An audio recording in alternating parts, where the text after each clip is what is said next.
Hi, everyone, and welcome to Perfect Prey, a coercive control podcast. I'm glad you're here.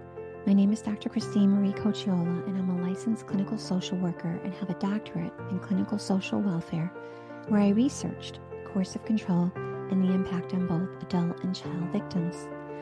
Most importantly, I am a survivor and a protective parent. Victims and survivors of coercive control are never to blame, but I chose the name Perfect Prey because coercive controller, narcissistic abusers are individuals who seem to have characterologically disordered personalities, and they do choose who to prey upon. They choose people who tend to be agreeable and conscientious, perhaps loyal to a fault, fixers, optimistic, and empathic. And these coercive controllers prey upon those who are most vulnerable, including our children. It's part of their plan to gain control. How do we help our children when they are experiencing systematic, unacknowledged child abuse? We need to understand how these coercive controllers, harmful individuals, predatory parents attempt to exert their power over us and our children. We need to look beyond a trauma-informed lens, but also layer it with a coercive control lens. So, let's engage in personal power conversations that will create the protective parts that will derail the coercive controller from their plan.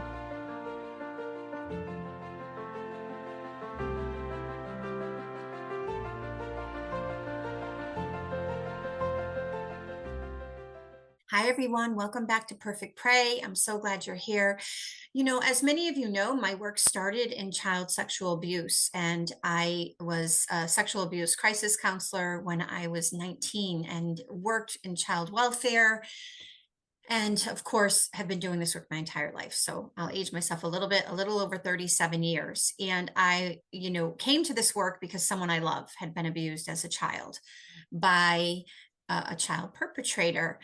And I talk about this in my TEDx recently. I think that all coercive controller, narcissistic abusers, so not all narcissistic abusers are child sexual predators. Not all coercive controllers are, but all child predators are using the same exact grooming tactics as people who lure others into relationships. And they are so savvy at it, and our children are perfect prey, frankly. And I am so grateful to have Andrew on the call, Andrew Carpenter, the solicitor from Webster Lawyers out of Australia. He is known as the most hated man by child perpetrators.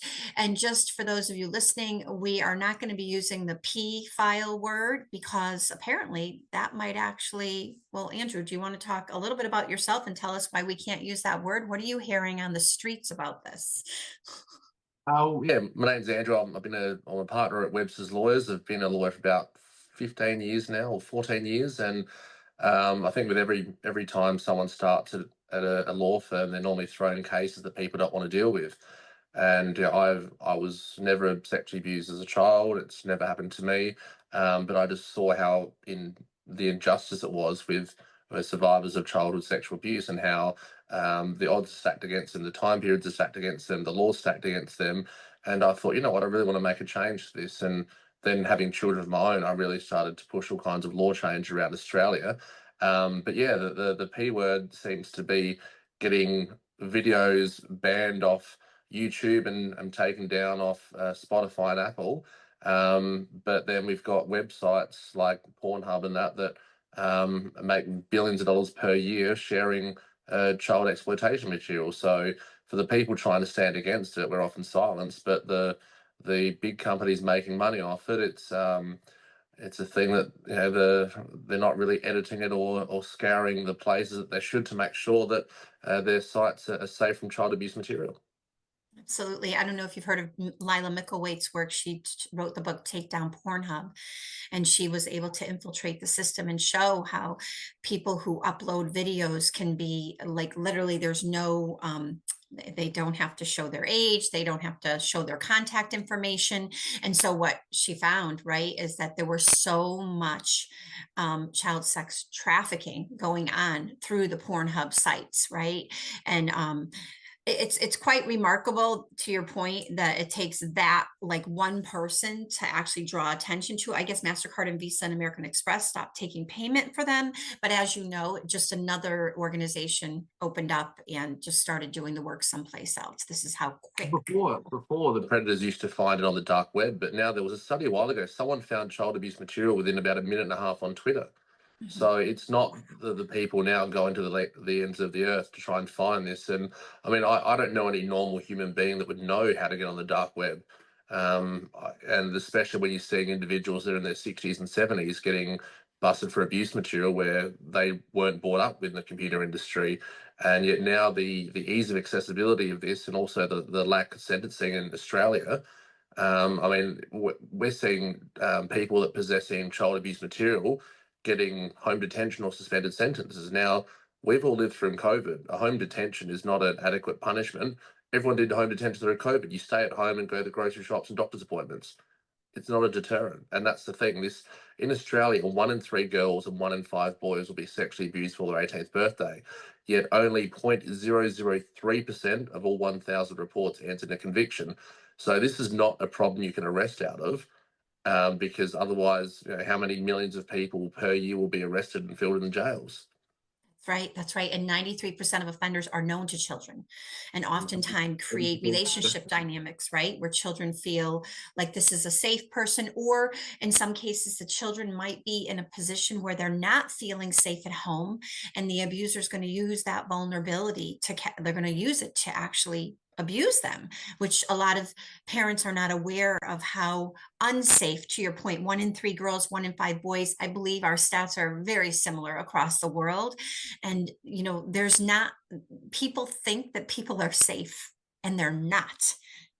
Yeah. Well, it's not a crime of opportunity. It's not, you see, there's snap murders or robberies or things like that where people just, decide, wake up one morning, I'm just going to rob a bank. But someone who is an offender, there's a significant level of grooming, whether it be the siblings, the family. Like you don't just move next door to a neighbor and then say, hey, can your kids sleep over at mine tonight? Or a godfather or godmother. It takes a long period of time of grooming before these instances occur. I mean, we've had horrific stats in Australia the past couple of years where there's been 2 childcare centres, or basically kindergartens here, that one of them, a guy was charged with about 1,500 counts over 90 children, and another one about 2 weeks ago where 1,200 students at a childcare centre had to get, or between childcare centres around Victoria, had to get STD checks because of a person abusing, or he's before the courts now, so allegations of abuse. But people are saying they need to pull their children out of childcare. But 80% of child abuse occurs in the family home. So the most dangerous place for a child is, in fact, the family home. The only, I guess, silver lining of seeing these instances in childcare centres around Australia is it's getting parents talking about it, and that's been my thing from day one. And is that it's such a taboo subject. 20 years ago, no one spoke about mental health. 15 years ago, no one spoke about suicide. 10 years ago, no one spoke about domestic violence. And even a lot of the media I do here in Australia, my wife doesn't want to watch it because of the subject matter.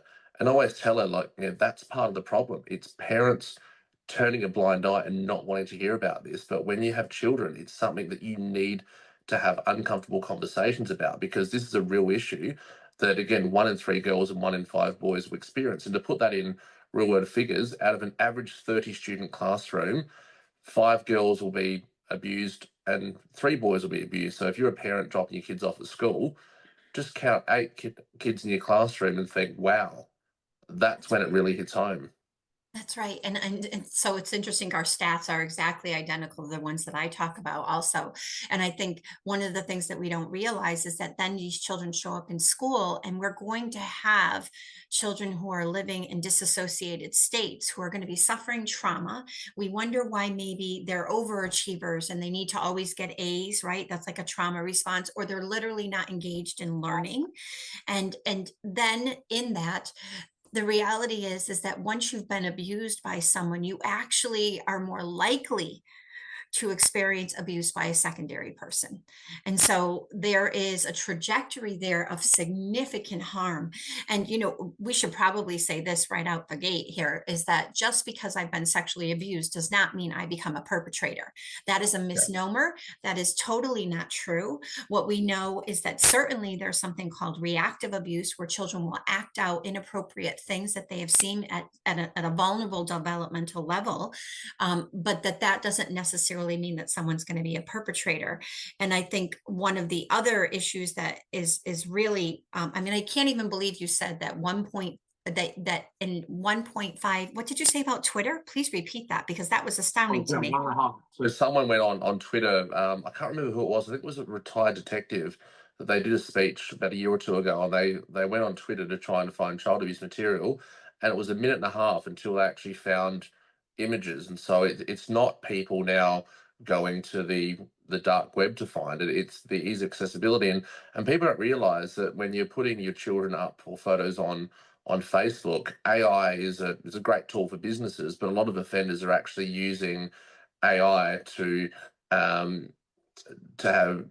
to pick images of your children in vulnerable and compromised positions. And technology we're seeing is far surpassing the laws at the moment. Like, I don't know many jurisdictions that are actually implementing laws where people create or disseminate child abuse material that's actually AI generated. We saw there was years ago there was sex dolls that were being made, and they were actually making them to look like children. And there's all different ways that people are finding loopholes to go around this. And when you see people getting arrested with child abuse material, you're not seeing people getting arrested with one or two images. You're seeing people getting arrested with terabytes. There was I had one years ago where the guy had 360,000 images, and now that was 2008, 2009. That was when they had to go on the dark web. But you see the first thing that happens with, say, drug dealers are arrested, the police are parading their assets around and saying, look what we confiscated. But the typical child sex offender is just a usual white collar worker. But if you've got, say, here in Australia, there's been a lot of, say, teachers that have been abusers, and they're driving around in brand new BMWs, and they're going overseas 3 or 4 times a year. And you think, how are they affording this? It's because child abuse material is effectively a new currency where individuals are selling videos depicting themselves around the world. And that the rare instances they do get arrested or get caught is through pure happenstance. But then people don't go into detail about finding their finances. Like, there was one of the worst, or in Australia we call them rock spiders, which is a nice term, which is the lowest of the low, just cower behind rocks. He was a social worker, and the FBI was after him for years, and they managed to track him down after not decades, but years of looking for him. He had like a little tiny dot right in his hair, like a little tiny birthmark that was the size. If you just got a pen, for instance, and just put a little dot right there in a certain spot, that's how they end up saying it was him in all these videos. But we're not even at the tip of the iceberg when it comes to uncovering the depths of this, and I don't think we're even at the breeze over the tip of the iceberg yet. This is so embedded around the world. I mean, you look at populations. I mean, Australia, the UK, and the USA, we're not the most highly populated countries in the world. I think USA is about 300 million, UK is about 90 million, and Australia is about 25 million. We are the third, or those three are the three highest consumers of live child abuse material a day. And you think China has 1 billion people, India has 1 billion people, and yet these three countries are the third leaders in the world in exploitation material. It's sickening. And what would you say? I'm thinking in my head what I would attribute that to. What do you attribute that to? I think wealth, and a lot of it is actually Access, right? Access. Like in Australia, there's 500,000 live streams of child abuse material per day from Southeast Asia. And what was happening during COVID was that these sickos couldn't go on their usual holidays. So what they were doing is they were paying someone over Skype, a dollar Australian, which is a life-changing amount to some of these countries. Well, not life-changing, but a very high-paying amount per day. and directing individuals online to abuse children, and are doing it over encrypted apps. So they weren't actually at risk of getting caught because it's just peer to peer, rather than downloading it and keeping it. They've gone, hey, I'll eliminate my risk in doing that. So, and I think it's technology. It's the fact that you look at storage devices. 20 years ago, a portable hard drive was $100, and now you can get them for you can get a USB, like a few gig USB stick for $5 or less. Hi everyone, I'm really excited to share with you my protective parenting program. I hear from parents all the time that it's a game changer for them. It's really about creating opportunities for you to be almost like a therapist in the home for your child who is suffering coercive control. Lots of you know I wrote the book, Every Moment of Every Day. It's a children's book to help children and protective parents as they navigate these situations where they're feeling overwhelmed and dysregulated.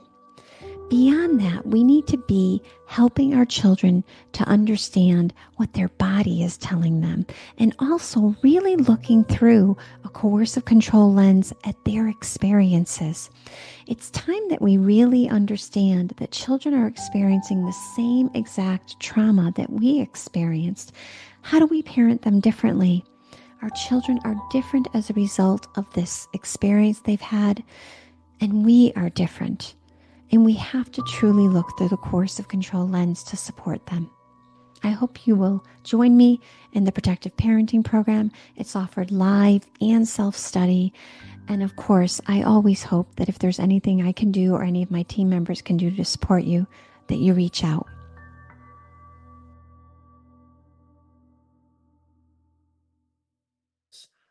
And Right. And I think, and I want to touch on family court, because as you know, this is part of the world that I'm in is the dark underbelly of family court. And really what's happening and what we see is children are being trafficked. But I do want to finish up one part of the conversation, because one of the things that, since I'm, again, been doing this work since I was very young, is that, like you said, access wasn't available. Right. This is like before the internet, there was not as much access. And what we knew is that the average person who was a child perpetrator had between 250 and 500 victims in a lifetime. But now, because of this access, the victimization has broadened. And I was watching an interview recently with a man who had been caught, and he said that he never actually had an attraction to children. But what happened was, because of the overexposure to softcore porn, then hardcore porn, and it takes 15 minutes on Pornhub to get to softcore porn. The first thing that people are engaged in is hardcore porn, which typically means some kind of violent incident. But when you watch that over and over again and you cannot reach your satisfaction level, you're going to go to other places. And that's exactly what he said he did. He said he went from soft to hard, and then he went from that to gay porn, and then he went from that to child porn. And he explained how he no longer, the dopamine release wasn't happening for him to the same level. So we also have that problem, that there are people who maybe never had an interest, but now are so addicted to sex. And it's a little bit mind-blowing to recognize how many perpetrators there are. Like, how many people are willing to engage in an activity that literally, and I don't know how it's to say it, but it can decimate a person's well-being. yeah, And there was a study in the UK, I think a year or so ago. It was like 1 in 10 men have had sexualized thoughts towards children, wow, and you think, what? Like right. 1 in 10 men have had sexualized. And one thing I've found over the years is I've represented a lot of individuals that have actually turned to sex work and who are abused as children. And I often thought, I wonder why that is. But to me, after speaking to someone, it came down to the control level, because child abusers, they want to exert a certain amount of control over children. That's why they turn to that, because that's, a child will listen to what an adult says. But the reason why a lot of people go into sex work is because they take the control and the autonomy back. They say what happens, they say where it happens, they say how much it costs. And so it's actually taken back their power, because they are in full control of their body and surroundings. And they can actually take that back. And one, I always talk with analogies of to try and get people when they come forward is you look at say, well, in Australia we have the sport cricket, which is basically like our version of baseball, but everyone watching would know that the size of a pee-wee baseball field is tiny. But when you're a child, you think, oh, I can never hit a home run. But when you go there as an adult, you think, wow, this is tiny. And people, when they want to come forward and report this, they still picture in their heads they're that 5-year-old that this happened to. They don't see that, you know, they're a fully grown male and female now, and they are not what happened to them. They are what they chose to become. And they're always still picturing themselves in that child's shoes when they're abused. And even if these people tower over, I've represented one guy that was about 6'8", and his offender was this, you know, withered up old man. And I'm thinking, you shouldn't be scared of this guy. But in his mind, he was still that 10-year-old. And so people realize that their offenders don't grow bigger. They do. Right. And control comes across. I mean, when you experience control, whether it feels like good or not, it's fear-based. Yeah. It's fear-based. And so that fear remains inside the child. And what I see over and over again, and I'm just going to segue just a moment into family court, because what's happening is that these children, I have children, I've had like 25 moms since January alone. I've been keeping track, where their children disclose. They actually, children UTIs, they go to the doctor says that they actually, you know, should get a restraining order. They follow through with everything that is recommended by the pediatrician or the police. The police have been involved. And then because it's in family court, they actually lose custody. I've had 5 moms lose custody since January. And so I know Tim Tebow talks about this in his work about how most offenders are biological fathers. And when I worked in child welfare, I saw that over and over again. It was the biological father who would lose some time if actually arrested. But then I have a 12 and a 14-year-old now who, when they disclosed at 10 and 12, and when they disclosed, they went on no visitation for about 3 months. Then they went on supervised visitation for 3 months. And guess what they're doing every Saturday now? They're spending every Saturday with their father, who is their perpetrator, who was arrested. Like, you can't make up how we are not protecting children. If I'm a child perpetrator, you tell me, if I'm a child perpetrator, I'm going to meet a woman who has children. And I worked with women in poverty who, like, they'd meet a man, they think, oh my gosh, she's going to help us like live in our apartment, we're going to be safe. And of course, the big threat was that the moment he left, they would be homeless, they would lose everything, they would not believe their children sometimes. If I am a perpetrator, I'm going to find that woman, and I'm going to eat, or I'm going to create children with someone. It's just, and the courts are totally ignoring it. These judges, these court professionals fail to recognize that this is exactly what perpetrators do. They groom their victims. Whether you're an adult victim and you have no children and you're engaged in an abusive relationship and you're like, how did this happen? Believe me. I mean, you know, I was married to my perpetrator I was with him for over 35 years. The point, he was not a child perpetrator, but the point is that I didn't see it, and I was doing this work. Like, they know how to infiltrate. Oh my God. The hard thing is, especially with children, if they're abused, they go to report to the police. More often than not, they're abused in a room in front of a man. What happens? They go into a police station. They're in a room with a man only. I've been a big proponent when asked about what needs to happen when children report, is that, you know, it should be first point of call. It should be a psychologist, psychiatrist, or a counsellor that actually sits down and talks to them. Because if it's a person that's been abused by a 50-year-old male, the last thing they want to do is be in a room with a 50-year-old male. And even some things as simple in Australia was happen, where in some courts around here, when a child is actually in front of a judge, well, in Australia, I don't know what it's like in the US, but judges in criminal court wear gowns and wigs. I think some Supreme Court judges over there do it. But even something as simple for in a court, a judge degowning, so just taking the gown off and sitting in a suit and sitting next to the child and saying, hello, yeah, my name is Bob. I'm here today. I'm working. I'm here to listen to you. You this person is going to ask you some questions. Even something as simple as that and getting to the same level of a child makes them feel comfortable and want to disclose. And there's so many studies around the best way to get children to disclose, and putting a child in a room with a police officer they've never met and asked to describe their private parts and things happening, that's part of the problem. The front end work is the reason why these offenders are able to walk from these crimes, because children are too scared to come forward.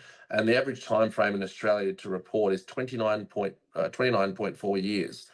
And so often it's someone has their own children and they want to report, or they bump into the offender. Or one thing that I've happened or seen a lot recently is victim survivors of mine, they actually track down their offenders on social media and they see pictures of them with a grandson or granddaughter who was about the same age as them and go, no, that's not happening. But it's the time is always the friend of the defendant. And when evidence dries up over years and witnesses die, but the big thing that that people need to learn is that yes, child's sex education, you can't be teaching students that too young, but you need to actually have uncomfortable conversation with children about body autonomy. You can, if someone touches you here, it's wrong, but also having discussion with your children about see warning signs. I've seen children that are, say their soccer coach is their favorite person in the world, and then they go in a soccer tournament, and then that week they're like, don't want to play soccer again. Right. That's a warning sign. Children with UTIs, that's a warning sign. There's so many red flags that parents often see that at the time they don't put two and two together. But when it happens, they go, oh wow, we should have acted. Hi, everyone. Are you seeking enhanced knowledge and a certification supporting victims, survivors of coercive control? Do you acknowledge that all too often the systems are failing to do this, and most importantly, failing to prioritize the physical and psychological safety of children? Maybe you are a court professional, an attorney, a guardian ad litem, a custody evaluator, an advocate. Whatever work you are doing, if you are a therapist, we need a sea of allies. Right now, this training offers 12 CEs for anybody who completes it, and also it has reciprocity to other mental health professional certifications. I do hope you'll join me. I offer it live periodically throughout the year, at least several times, and also offer it self-study. Again, I hope to see you there. We need a sea of allies.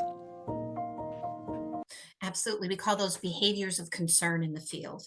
And so you have like a barometer of where your child is, and then all of a sudden something switches. Maybe their goldfish died, right? Or maybe their grandma died, or maybe they're in some way being harmed that you're not even aware of, right? And if I'm a perpetrator, where am I going to work?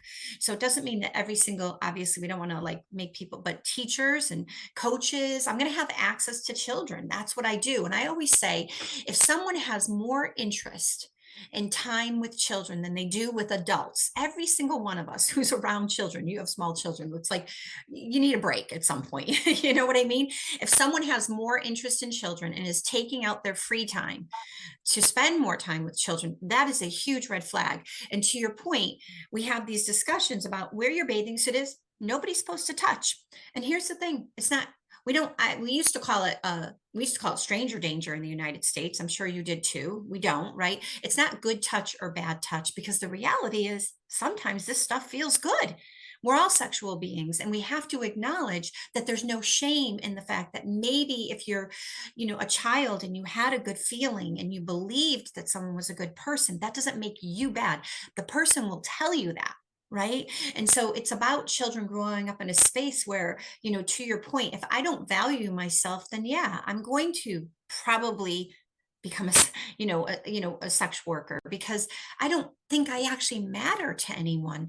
And I think what, to your point, is that we have teams in the United States where they're called, like, they're multidisciplinary teams, where you have a psychologist, a prosecuting attorney, a forensic evaluator, a physician, and a child welfare worker on this team. So when a child discloses, they only disclose once.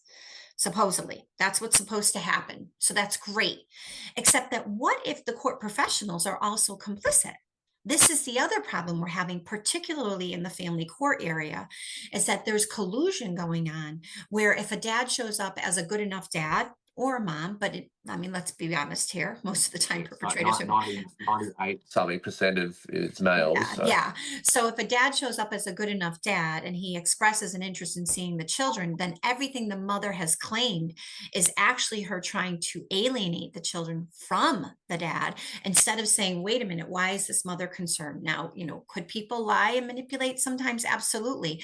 I think the other thing that we've had a problem with in the system, and for those of you listening, is that just because there's not physical evidence doesn't mean it didn't happen.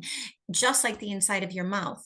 If you bite it, it heals within 24 hours. If a child discloses on Thursday something that happened last Thursday, if you're lucky, they disclose it in a week, the evidence is going to be gone. One of the scariest things at the moment that I see is Snapchat.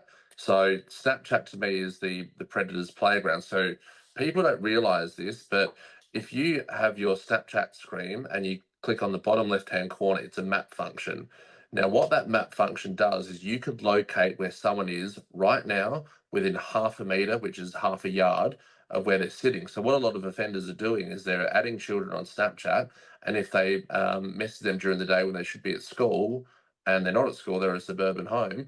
Oh, what are you doing? Oh, yeah, I'm homesick today. My parents aren't home.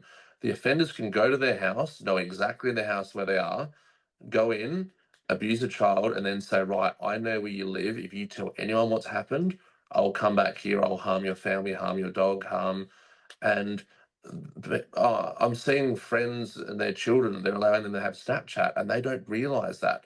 Location settings are dangerous. And there's a game called Roblox, which is a kid's video game where the chats on that are uncensored. So what's happening is offenders are going in there and raising very disturbing chats on a game that's meant to be played by a 7-year-old. And any male that plays or anyone that plays a video game intended for a child and is in a chat room talking to children should be grounds for immediate criminal investigations. Yeah, I know. And I think to your point, because I know your work is now they've been caught, right? And now you're Trying to deter.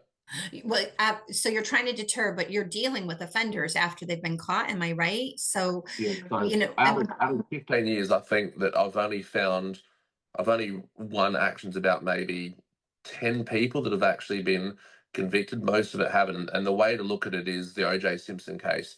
Just because someone is found not guilty beyond reasonable doubt doesn't mean on the balance of probabilities that they are sued. So O.J. Simpson was found not guilty of the criminal aspect, but when he was sued in a civil court, the court found that on the balance of probabilities, he was most likely the person responsible for the murders. And so with people that do not get convictions or police don't investigate for lack of evidence, that should not dissuade someone from suing civilly, because you can still win an action against a person who's not even charged with a crime, especially when the conviction rates in Australia, like there was stats by Dr. Judy Curtin a few years ago in Victoria. It was every 1,000 reports in Australia, only 100 are investigated by police, 6 are convicted, and then half of them are overturned on appeal. So 3 out of 1,000 people will get convicted of this. And that's mainly because of the time period it takes to report, or the strongest cases are usually ones where people report immediately, where they can take DNA samples and things like that. Because let's face it, if a 3-year-old has semen on them, then right. it's raising concerns. But you're also looking at now where there's a lot more ease of accessibility for children that have disabilities, where they put in care or respite, where offenders are basically using them and thinking, right, well, a non-verbal autistic child cannot give evidence. A 2-year-old at a childcare centre cannot give evidence. But that should be the scariest part, when you're most likely to be abused at home, especially in mixed families in this day and age. Like there should be accessibility for someone starting a domestic relationship with a new person and simply saying, let's go down to a police station before our kids move in with one another, and let's consent to each other's criminal history, coming to show to see if I can trust you being around my children. Right. But and to your earlier point too, recognizing that less than 3% are arrested, convicted, and imprisoned. So you may not have an arrest record. And so what you have to do is go into each of these relationships just really aware of what could look different in your child's behavior, because the kids tell us in their own way. It's just oftentimes we're not listening correctly. We aren't looking for it. And so, I mean, I'd love to ask you for some final thoughts, and I appreciate like the work that you're doing in Australia. And honestly, it's an award that you are the most hated by all of these child predators. Um, I think, I think, I think you would agree. This is probably, like, when I think about all the family court people that I work with, and I work with dads who are dealing and navigating it too. But when I think about it, I think the most harmful experiences in the world are the experiences of children. And then oftentimes a protective, safe parent, whoever that is also in some way being pathologized as crazy. Something's wrong with them. And these perpetrators are really good at navigating the system. I'm going to go back to like character traits. Like, what we know is that this is about being, in some ways, highly manipulative, not giving, not caring about the well-being of others, having really no desire to protect and keep others safe. And those are the most harmful people in the world, that are walking around in suits, right? That are, or walking around the local plumber, in other words, this can be anyone at all. The best description of it is, remember the TV show Dexter? Mhm, He was the police officer that was a serial killer. mhm. That's the best description of a typical offender, where they're a lovable person, they assimilate within communities, they're working these roles, but then you see his dark side where he's going off and he's a serial killer, he's killing people at night, and just the change like that, and that's what's happening. They're using their position of power to gain access to children for their purpose. I mean, the thing that I'm been saying for years is, the cause that I started, I say I don't want donations. It's not about that. My cause is just getting people to have uncomfortable conversations, because people, you look at crime shows, people love crime shows. They love seeing, blood splatter and crime scene photos and things like that. But murder is not the most prolific crime that it happens. It's child sexual abuse. That's almost statistically speaking, that's the crime that most people will endure the most of their life. And until we start having people having conversations and raising this and talking about it and speaking to their children and parents, this is what you need, this is what the odds are. I mean, I started, to show how bad it was, about a year ago. I started every Friday on my Instagram page. I do the percentages of people charged in the District Court of South Australia per week related to child sexual abuse. And so far this week, Monday was 35%, Tuesday was 18%, and tomorrow, Wednesday, was 18.5% of all people in the district court charged with child sexual abuse. Now, last year it was about, average 25% a day for the entire year. And if you were seeing that 25% of cases in court related to murder or drug dealing, things like that, how quickly would people condemn it? But the reason why it's not spoken about in the courts is because you cannot identify the perpetrator if it identifies the victim survivor. So courts are suppressed, and that's for the protection of the victim survivor. But when there are individuals out there that have been charged with someone that known to them, they should have to run the media gauntlet. They should be, put all over the newspapers to highlight how bad this is. But yeah, it's just a thing where parents need to have discussions, have conversation with their children, actually be educated on what the warning signs are. So discuss it with your children how you want about body autonomy, and if anyone touches you, you're not in trouble, because a lot of offenders get by here's a video game, or here's a lollipop, or here's some orange juice, or a special drink. I'll reward you with this, but don't tell your parents. We might get in trouble. No. Right. Exactly.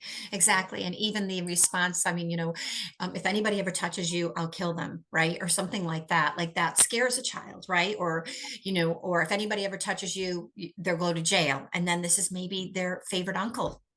I mean, let's just talk about relationship dynamics and how these kids are caught in a really dangerous web that is not their fault. And we have to be much more aware. The parts of your body that are covered by the bathing suit are yours, that no one should touch. And if anyone does, you come and tell me, and I will believe you. I will believe you. And so that's what they have to know. Now, those of you who are on the call or are listening to this episode, and thank you so much for being here and listening, I just want to be clear. I know many of you, your children have told you, and then you've tried to protect them through the family court and you've been disbelieved. And so I just want you to know you're not alone. This is the beginning of us trying to elevate this conversation. And the more that we talk about it, hopefully the more awareness, and we can hopefully get the people who are colluding um, to perhaps be held accountable. That's the hope. So. And the pendulum is starting to swing in favor of the victim survivor. I mean, like I said before, 20 years ago, no one spoke about mental health and domestic violence and suicide. Now there are a lot more people talking about this, and you think the term commit suicide, it was called that because it used to be an illegal act, and so now it's more accepting, where child sexual abuse will never be more accepting, but it's going to be something that there's going to be a lot more open conversations, a lot more education on, and hopefully greater deterrence and punishment. Absolutely. Thank you so much for being here today. I really appreciate it. Thank you for having me, and yeah, thank you for wanting to have this uncomfortable conversation with me. Absolutely. I'll have you back. We'll keep talking about it. Everyone, thank you for listening to Perfect Prey, and I'll see you next time. Thank you for listening to Perfect Prey, a Coercive Control podcast. You can find the show on my website at iknowyourheart.com or coercivecontrolconsulting.com, or subscribe to the show wherever you find your podcasts. I'd love your feedback, and I'm always looking for ideas on how to continue to expose coercive control as the significant harm in child abuse that it is. The best way to support the show is to rate and review Perfect Prey on Apple Podcasts. It helps others to find us. Perfect Prey is written by me, Dr. Christine Cocchiola, and with the help of my amazing team. Thank you, and have a great day, everyone.